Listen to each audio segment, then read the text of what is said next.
Sous la terre rouge de Bokeh, chapitre 8.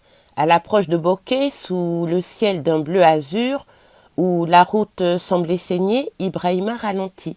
Partout affleurait ce minerai rouge et lourd, camions surchargés, convoyeurs mécaniques, carrières béantes. L'exploitation dessinait des cicatrices immenses dans le paysage de la Guinée. À chaque virage, le contraste frappait. D'un côté, des richesses minérales gigantesques, de l'autre, des villages en banco, des puits taris, des habitations et des écoles aux murs lézardés. Chaque jour, ils emportent nos montagnes éventrées pour l'or rouge, pesta Ibrahima. Mais les écoles, les routes, les hôpitaux restent des promesses oubliées. Ismaël repensa alors à un livre de Muriel Garvey, lu dans ses nuits d'insomnie, dans lequel elle avait écrit que la Guinée portait en elle un rêve immense de souveraineté, tissé dans la poussière rouge de ses plateaux. En entrant dans Bokeh, l'effervescence les happa. Au détour du marché, des affiches annonçaient le festival culturel de Bokeh, Renaissance sous les étoiles, hommage aux légendes africaines, retour des Amazones de Guinée, nouveau talent panafricain. Ce soir-là, pour la première fois depuis des années, Bokeh allait vibrer au son de la mémoire. Ce festival promettait un événement exceptionnel, un concert semi-acoustique en pleine nature, à la lueur des étoiles et éclairé par des lampes artisanales. Les Amazones de Guinée, légendaires pionnières du panafricanisme musical, feraient leur retour sur scène après des décennies d'absence. Le Bembeya Jazz National serait célébré par de jeunes musiciens guinéens, reprenant leurs classiques mythiques. Des hommages vibrants à Myriam Makeba, Sorikandia Kouyaté, Manu Dibango, et la participation d'une nouvelle génération d'afro-descendants porteurs d'une musique engagée. Parmi eux, le collectif Son du Baobab qui fusionnait jazz et afrobeat, tissant des ponts entre les traditions ancestrales et les sonorités urbaines. Partout se pressait la jeunesse venue de Conakry, de Kindia, de l'Abbé, mais aussi du Mali, du Sierra Leone, de Guinée-Bissau, convoitée par cette fête, mais aussi par l'Eldorado rouge. Les cousins furent attirés par une place animée où un cercle de jeunes s'était formé autour d'une scène improvisée. Un mini concours de slam battait son plein, les voix s'élevant avec passion, portées par des rythmes de kora et de balafon.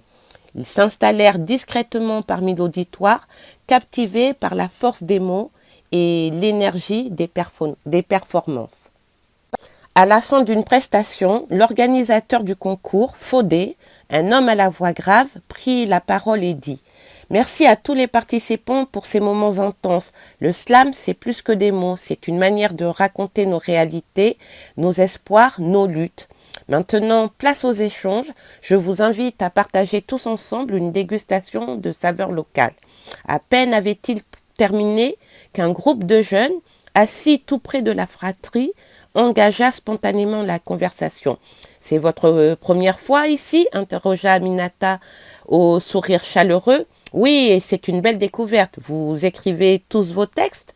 répondit Ismaël. « Oui, chacun apporte sa voix, son histoire. Le slam, c'est notre manière de parler de ceux qui nous touchent, de ceux qui nous entourent. »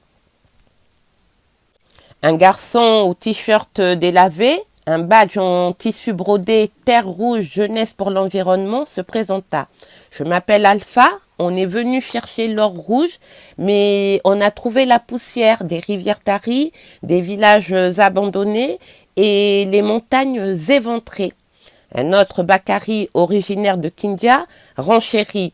Alors, avec mes frères Alpha, Ousmane et moi-même, nous avons décidé d'agir, de créer Terre Rouge, une association pour défendre nos terres et pour protéger ce qui nous reste. On sensibilise les jeunes et chaque mois, on organise des ateliers sur la protection de l'environnement, des campagnes de reboisement, des formations avec les écoles locales, des journées de sensibilisation sur les dégâts de l'extraction du bauxite. Il marqua une pause, le regard plus grave, et montra les alentours. « Regardez, l'extraction massive de la bauxite dévore notre terre sans respect. Ils arrachent nos montagnes comme si elles étaient sans vie et ne laissent derrière eux que des blessures ouvertes. Ce festival, c'est pour fêter notre culture, oui, mais c'est surtout pour rappeler que la terre est vivante et qu'on doit la protéger. Aïcha, attentive, demanda « Et vous êtes nombreux à vous mobiliser ?» Fanta, une étudiante en sciences de l'environnement et militante engagée, prit la parole avec assurance. « Nous sommes plus nombreux que nous le pensions et surtout, nous ne sommes plus seuls. Les anciens des villages voisins nous soutiennent. Ils nous transmettent leur savoir sur les plantes, les cycles de l'eau, la terre. Ils disent que sans la mémoire des anciens, on ne peut pas réparer la blessure de la terre. Des enfants tombent malades sans qu'on en comprenne les causes, les dispensaires manquent de moyens et les médecins d'analyse. On vit dans une zone d'extraction, mais on meurt dans l'oubli. » Une autre étudiante Kumba, passionnée par les arts ancestraux et l'archéologie, intervint. Nos rivières sont devenues troubles, parfois blanchâtres, parfois rouges. Le bétail ne s'en approche plus. Certains puits ont été abandonnés. L'eau y avait changé de goût et même de couleur. Mais qui peut prouver la contamination quand personne ne mène d'enquête ? Mais Dieu merci, le mouvement grandit, petit à petit, de village en village, nous tissons un réseau. Des écoles, même des anciens mineurs, se joignent à nous. Elle exprima sa passion pour la transmission du patrimoine culturel et son engagement dans des projets communautaires. La jeune femme hocha la tête, le sourire fier et un éclat de détermination dans le regard. Alpha continua avec enthousiasme. Les politiques nous parlent de développement, mais ils prennent la terre, l'eau et la santé de nos enfants. Est-ce ça le progrès ? Notre association Terre Rouge prône la reforestation, l'agriculture durable, l'énergie solaire. On essaie de redonner envie aux jeunes de croire en leur terre au lieu de la fuir. On agit, on plante des arbres autour des carrières, on explique aux enfants, on rêve d'un autre avenir pour Bokeh. Beaucoup de familles ont vu leurs terres confisquées ou achetées à bas prix sans véritable consultation. Nos champs sont devenus des carrières, nos anciens chemins des pistes d'engins et ceux qui osent protester sont réduits au silence. Notre espoir est de créer une alliance régionale pour défendre l'environnement et former les générations futures. Peut-être qu'on n'a pas trouvé l'or qu'on cherchait, mais on a trouvé mieux. Une cause qui nous rassemble et nous rend fiers. Ici, ce festival, c'est notre cri, notre façon de dire qu'on ne laissera pas la terre mourir en silence, notre façon de dire que la terre n'est pas à vendre, qu'elle est notre héritage. Son ami Ousmane, plus réservé, ajouta « Mais aujourd'hui, avec le nouveau gouvernement, les choses commencent à changer. Lentement, mais ne perdons pas tout espoir. Peut-être qu'on verra un jour la couleur de nos rêves. Ce que vous faites ici est remarquable, dit Ismaël, impressionné par leur engagement. Je travaille dans une entreprise qui encourage ce type de projet. Nous avons un programme d'engagement solidaire pour des projets associatifs de développement local dans le secteur de la santé et de l'environnement en Afrique, Asie et en Amérique latine. Une fois par an, des aides financières sous forme de dons sont attribuées aux lauréats pour développer leur action. Alpha, d'abord surpris, eut une lueur d'espoir dans son regard et ouvrit de grands yeux. Kumba et les autres échangèrent des regards enthousiastes. L'un des membres du groupe répondit « Ce serait formidable, nous avons des idées, mais nous manquons de moyens pour les concrétiser. » On n'a pas encore tout formalisé, dit-il un peu nerveusement, mais on rêve d'installer une pépinière communautaire autour des anciennes carrières et de créer des clubs environnement dans toutes les écoles du secteur.